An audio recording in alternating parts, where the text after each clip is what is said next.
Hi there, and welcome to La Petite Gallery and Gunnar Nordstrom Fine Arts for our second interview today, which is with Mark Skullerud. As you just saw, we had Brad Capeless yesterday, and today Mark Skullerud for our exhibit called Welcome to the Neighborhood. Thanks for coming, Mark. I really appreciate you coming down here. Oh yeah, I'm glad to be here.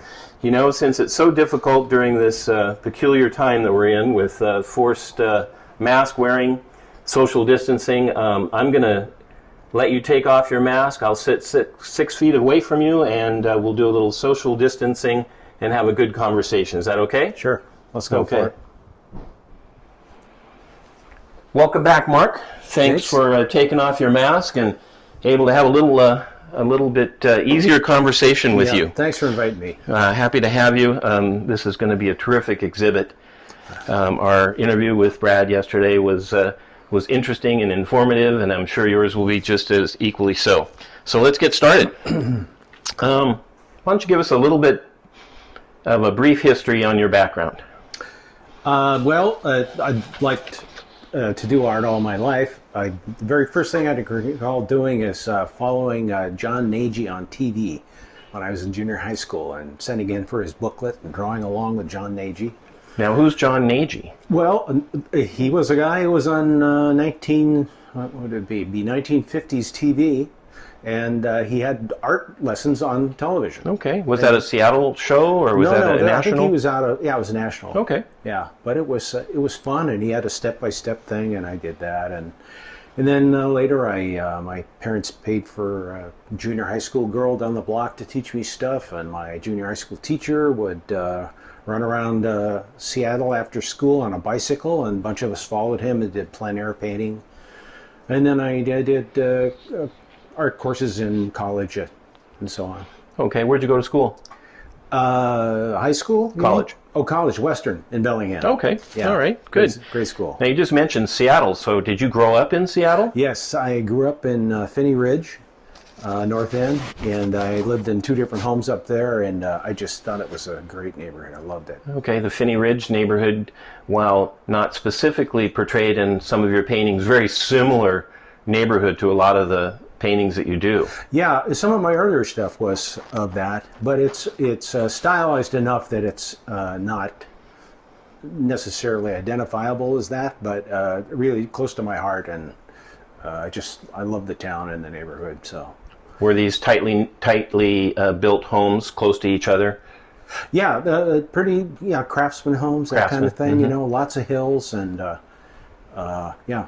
closely built houses. Okay. Great neighborhoods to grow up in, especially during that period. Mm-hmm. With the Cleavers next door. They could have been. Well, Mark, you've had a few different exhibits with us. I'm going to say a half a dozen, maybe 5 or 6. Yeah. And you know, we love your work. It's sold very well. It's very interesting, and over those years, you've come with about 3 different styles of artwork. You have one called an abstract graphic. Mm-hmm. You do landscapes, which were very impressionistic. Yes. And then the architecture and neighborhood scenes, which you create more of a cubist. It's changing now in some of your work, but kind of a cubist nature to the architecture, where you dissect the images. Do you have a favorite style? I don't, but what I've come to terms with is that I like the flexibility. So I have a kind of a spectrum I work with, where down at one end it's somewhat literal, and down at the other end it's more abstract, and I float around in between there as my I wouldn't say whim, but as every piece appeals to you for a different reason, and when you get to that piece, you say, okay, I'll do it this way. So it's there's some latitude in the style, but it's all identifiable. All right.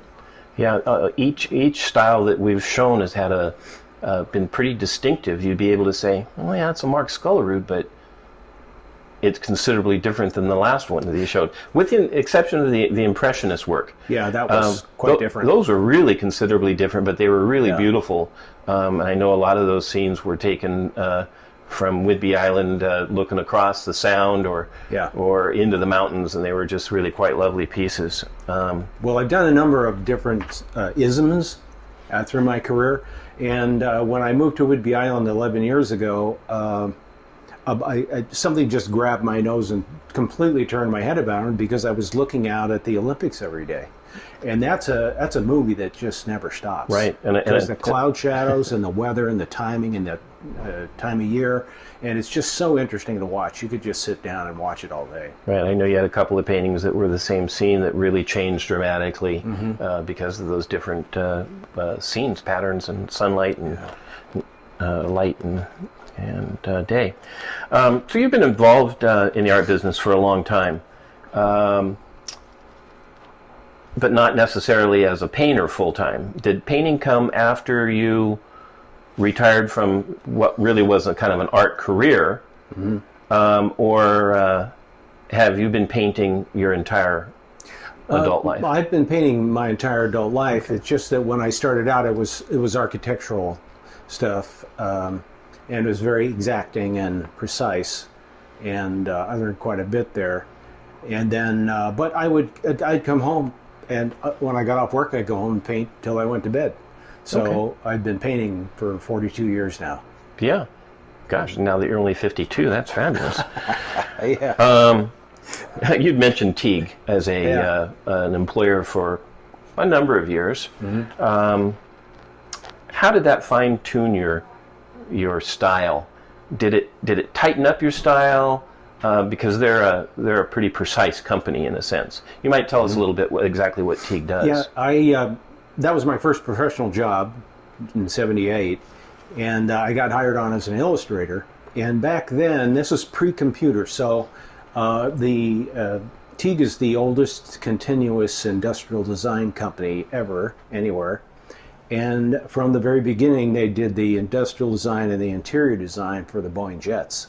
So way back to their first jet, Teague was there.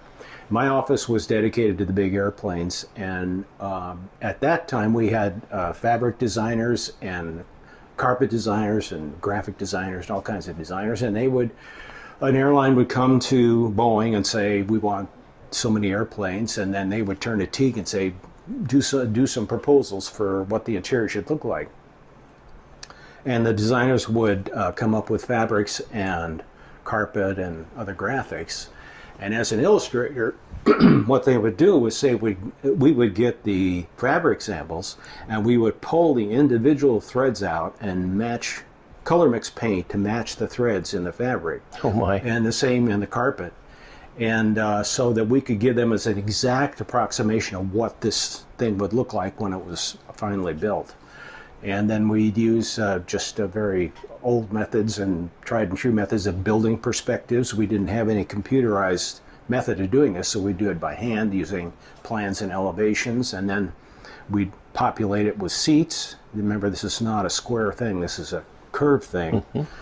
And then we'd have to wrap the patterns around the seats in perspective and then paint the patterns. So we'd end up handing this off to the customer, and then they could make a reasonable choice about which design proposal they liked. So very precise. Yeah. I mean, you didn't have computers to work with. In a sense, it was almost like colored drafting. I mean, it was very rigid and strict and disciplined, and I got on there and I was totally over my head. Everybody there was so much better than I was, and but I scrambled, and I give Teague a lot of credit for having the patience to keep me on, and I finally got up to speed on it. Okay. But it's an art form whose time has passed, I guess. Yeah. Now, can you remember back to the types of paintings you were doing as you started to enter Teague to the types of paintings that you did after you left Teague? My point being, did that really precise nature, because it was extremely precise of what you were doing, whether it would be drafting or it would be drawing or pulling thread samples out. Did it change? Well, I didn't really get into, I don't want to be misleading, I didn't really get into painting in the evenings until I left Teague. Okay. And then I had very long days. And the first thing I did when I got out of there was science fiction. I'd always been interested in that, and the speculative part of it, and look at this wonderful solar system we've got. We're discovering all these moons, and the whole idea of what the future would be like. I've always been interested in that. Okay. So I did science fiction art at that point. We didn't get into this with Brad yesterday, but bringing up part of his childhood, Brad had these youthful images of flying saucers landing in his backyard, and as he became an adult, I wish he'd shared this actually, as he became an adult, he added some of those images into his paintings.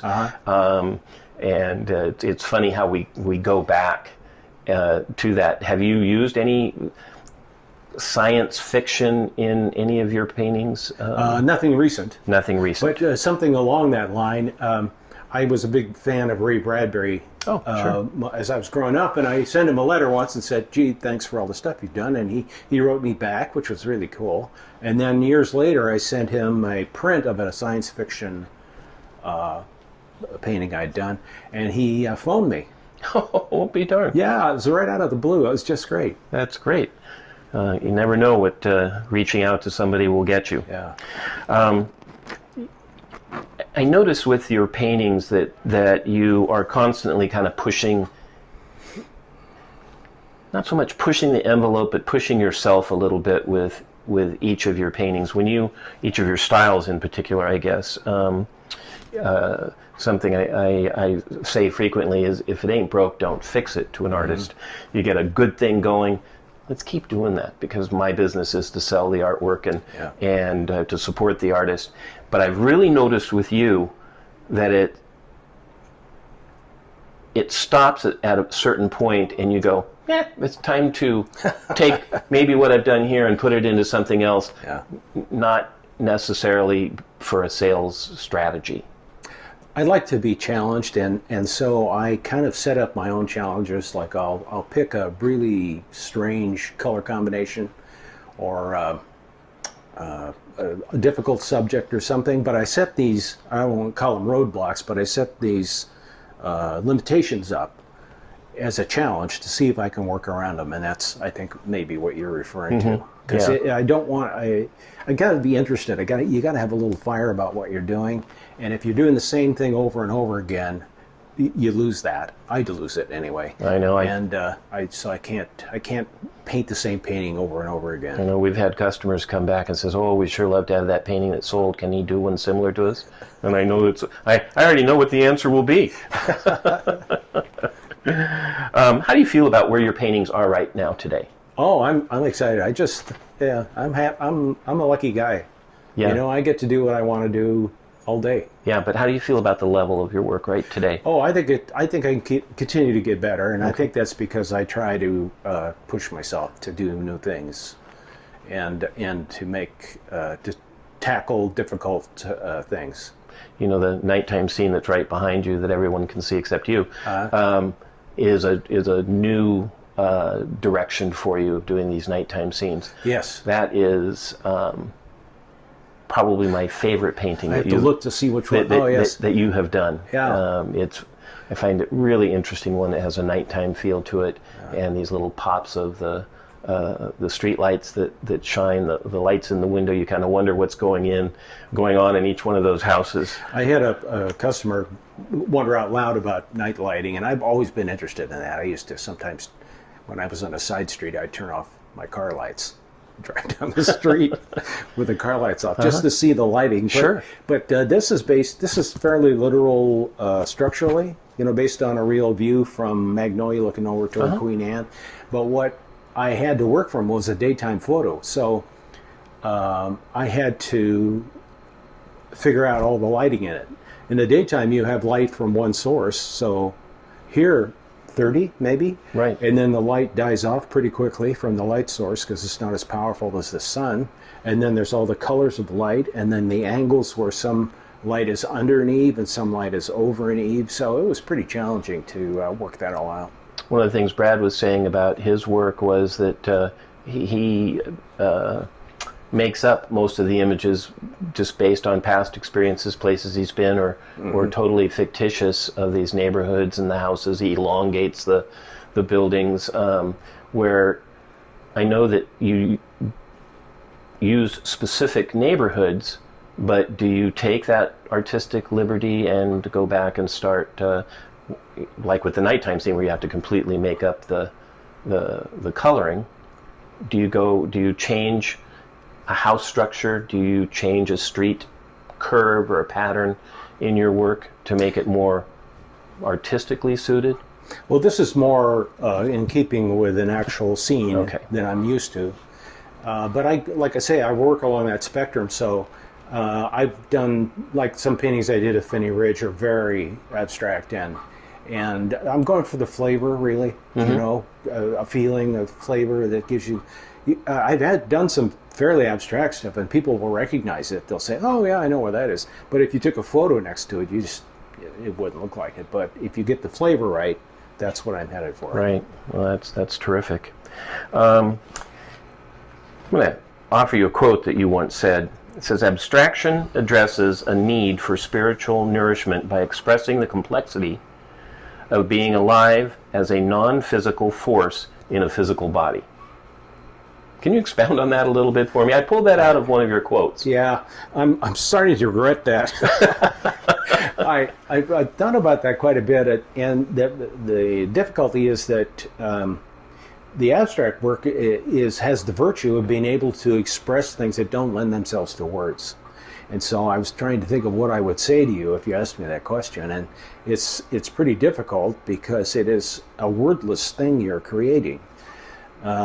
And that's my medium. You know, other people are poets and writers, and they can convey that kind of thing. But the thing is whatever they're talking about is not, the words are not the thing. The words stand for the thing. And it's the same with the painting. It stands for something. Numinous, you know, there's a spiritual aspect which is closely related to emotion that everyday life has. And there's some nourishment for the creator of the artwork, but also for the viewer. And I think one of the virtues that an abstract painting has is that you, as opposed to a more literal painting, if you take it like a boat, you know, hang it on the wall, and after a while you've pretty much got it. You know what it is, you know what it looks like. And an abstract painting, you never get your arms all the way around it. So in the sense, it keeps giving to you because you keep working with it and engaging with it. And so that's a virtue that abstract painting has a lot of more realistic paintings don't have. Very good. I'll accept that. I wanted to challenge you on that question, so you did a great job. Thank you. You know, this exhibit is called Welcome to the Neighborhood. And while I titled this exhibit many, many months ago, it's become very timely. Because of what we've gone through. We sheltered at home for 3 months. People are still home working, revisiting neighborhoods.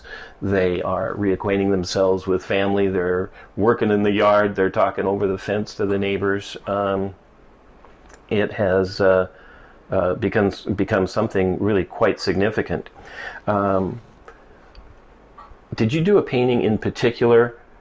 Maybe one of your last paintings that related to the pandemic or this particular situation that we are in. Can you tell us a little bit about that?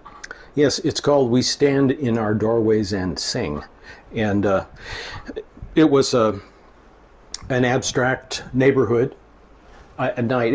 I started out as one of these nighttime scenes. Excuse me, and with different colors of lights and so on in streets and houses. And then the COVID business happened, and I read about the Greeks and the Italians and maybe even the French would, at night at a certain time, was stand in their balconies and applaud and sing, a signal of their appreciation to the healthcare workers that were sacrificing themselves. So I was not through this painting, so I took this painting and I opened half the doorways in these buildings, and I put people in there. They're silhouetted for the most part.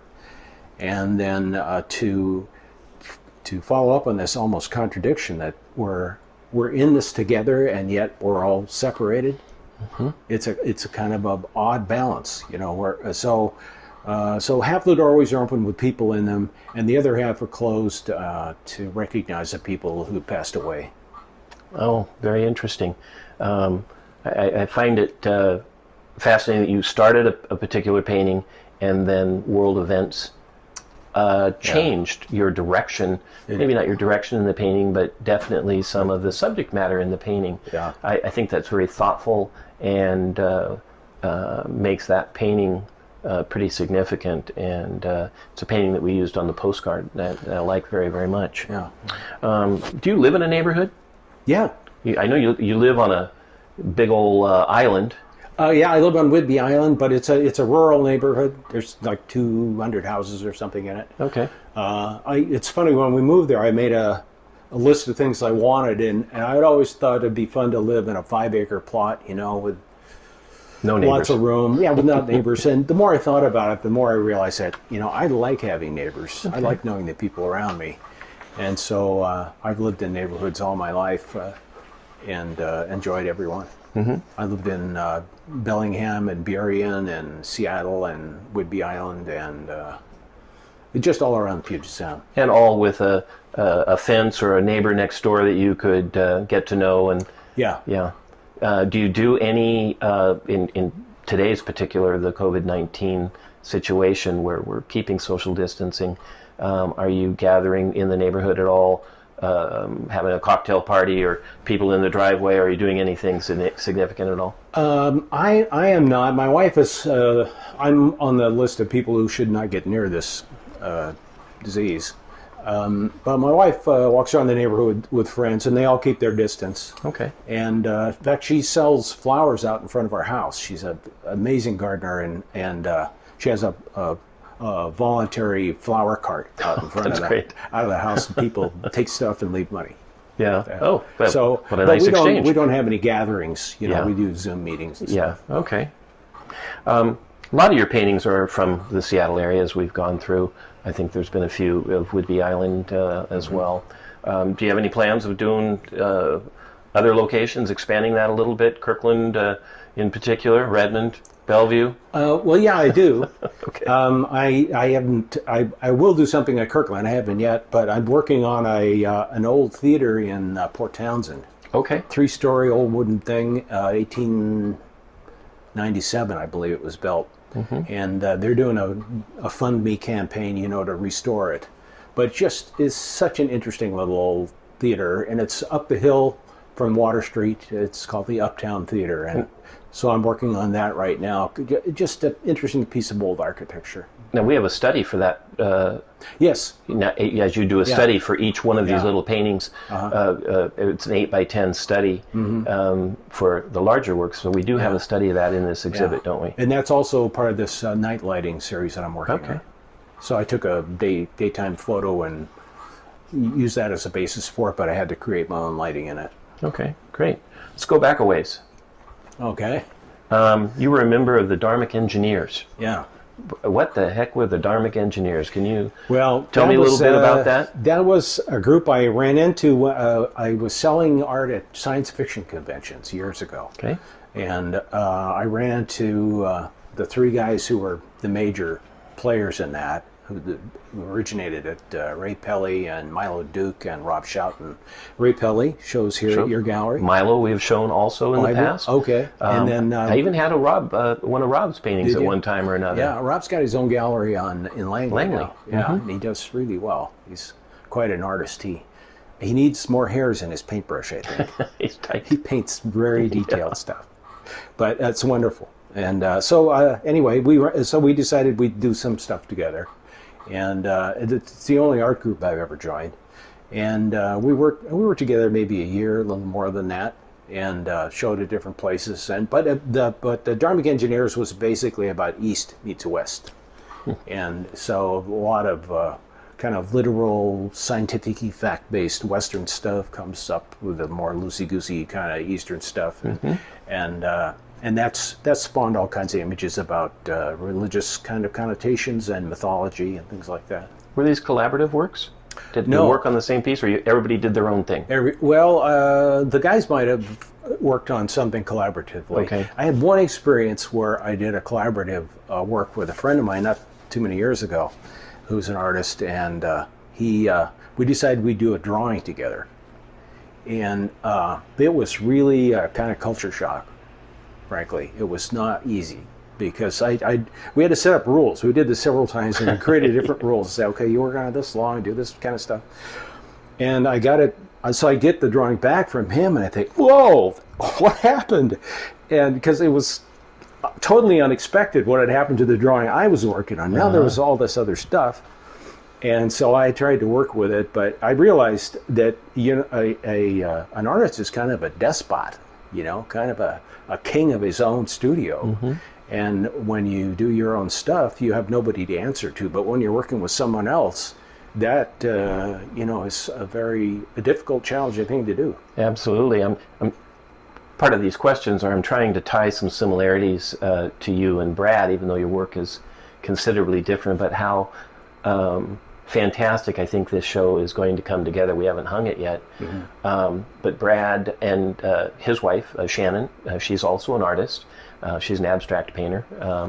And they have started doing works together under the Shabra name. So I think as a married couple, they probably have a little bit different relationship than you working with somebody else and you coming back and saying, what the heck is going on to my painting?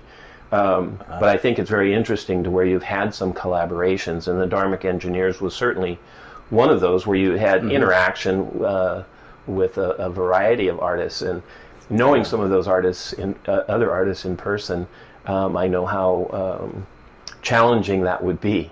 Well, you certainly get inspired by the other artists, sure, to see what kind of avenues they're walking down.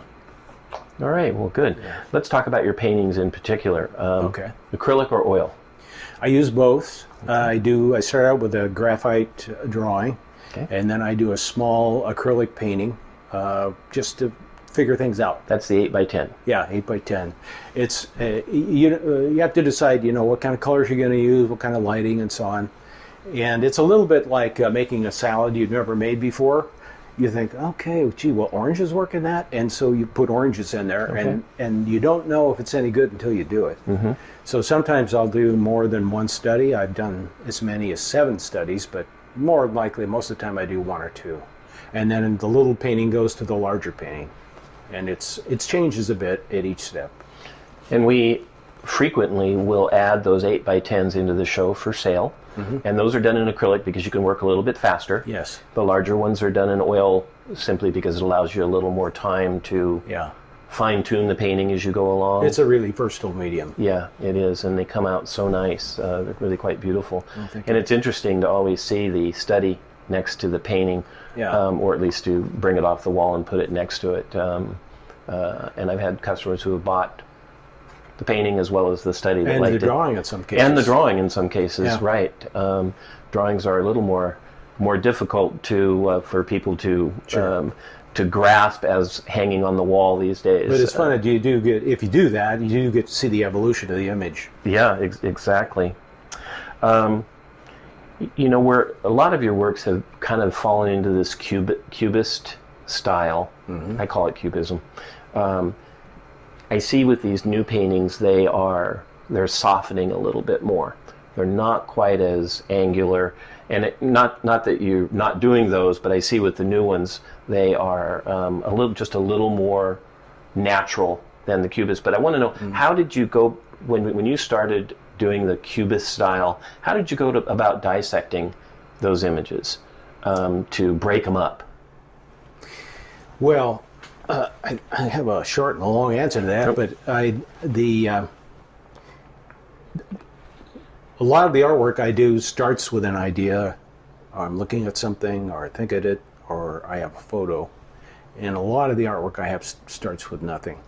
Okay. So the nothing part is kind of interesting. I worked with abstract art for 2 years before I did anything I thought I could show anybody.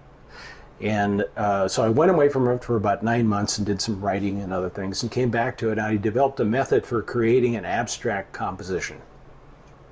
So briefly what it is, it's pencil, scribbles on a page, fill the scribbles in randomly, keep turning the page, filling in, and eventually you get a lot of graphite on the page. And so it starts to suggest things to you. Faces in Clouds is a good example. Okay. Rorschach test, that kind of thing. Mm-hmm. And so you put a title down, you turn the page again, fill in some more, put another title down, and eventually you reach a point where you say, okay, I like this interpretation best. You stay with it, and you define it a bit more, and that's where an abstract graphic thing comes in. Exactly. So it's a process where it's a process of discovery. You don't start with an idea or a picture or a thing. You start with nothing, and you discover what's on the page. That's about half the artwork. The rest of it I do from an existing image or a thing. Very, very. Does that answer your question? It does. That's very good. Thank you. Your paintings are pretty exact. On at least other than the impressionistic works, which are actually exact too, but in a different way. Do you use frisket paper, or do you use tape on them, or you just have an amazingly steady hand? My hand has not gotten any steadier, but what I learned from when I was doing the aircraft illustrations was there's a thing called a bridge, which is it's a straight edge that has feet on either end and stands outside the painting. Oh, so you rest your arm on it like a pawl, I think it's called. Yeah, sign painters used to use that quite a bit. Yeah, but it not only supports your hand, it gives you an edge to draw a brush along. So I can get very sharp edges, straight edges, by drawing it along the edge of the bridge. So that's where, and sometimes I'll use tape, but for the most part, I created my own tools actually for the larger paintings where I can change the angle, and if I need a straight edge, I can drag it along the straight edge. Every artist has their own secrets that they use, and I'm just trying to pry the best I can. Have you had a chance to look at Brad's work in the past? Yeah, I did. I looked on the website, and the one it makes me smile. The one I like best was called Dream Spot. Do you recall that one? I do. Yeah, it's a very tall hill with a trailer on on top. And you can't help but smile when you look at it, because there's no room for any other trailer up there. It's the whole hill, and he's got this wonderful stylized surrounding in it. Right. And then he does a lot of settings. His artwork it invites you in. It's very inviting. It's just come on in and sit down and enjoy this. Absolutely. And so I do. And and I mean this in a good way. It's like putting on an old pair of shoes. It's very comfortable, and it feels like you belong there. And so I'm attracted to that. Yeah, I think that's one of the things that drew me to both you and Brad for putting together this show, is that it does invite you in. That invites me down that road into a neighborhood that I've been. It invites me, the new painting of We Stand and Sing, invites me into the home almost. Brad's have a very playful, more whimsical side, but the work together, I think, are just terrific. And one of the things I want to do is to encourage my collectors to buy one of each and have them in a collection. I mean, it's not about sales, it's about putting together a collection. And these works are absolutely fantastic together. Oh, thank you. I would like to add that as far as inviting you in, one thing I found that works really well is to have a harmonious color palette. Yes. I often will restrict myself to 3 to 5 colors. Oh, okay. And not in this painting, but in others. And if you've done some good color choices, there's a harmony there that is inviting. One of the things I like about your paintings, when I would take I'll frequently take a close-up picture, and I'll take just a section of a neighborhood that shows the street going up another street, and then the houses, and that's all you see. And the color palette it's so soft and so nice.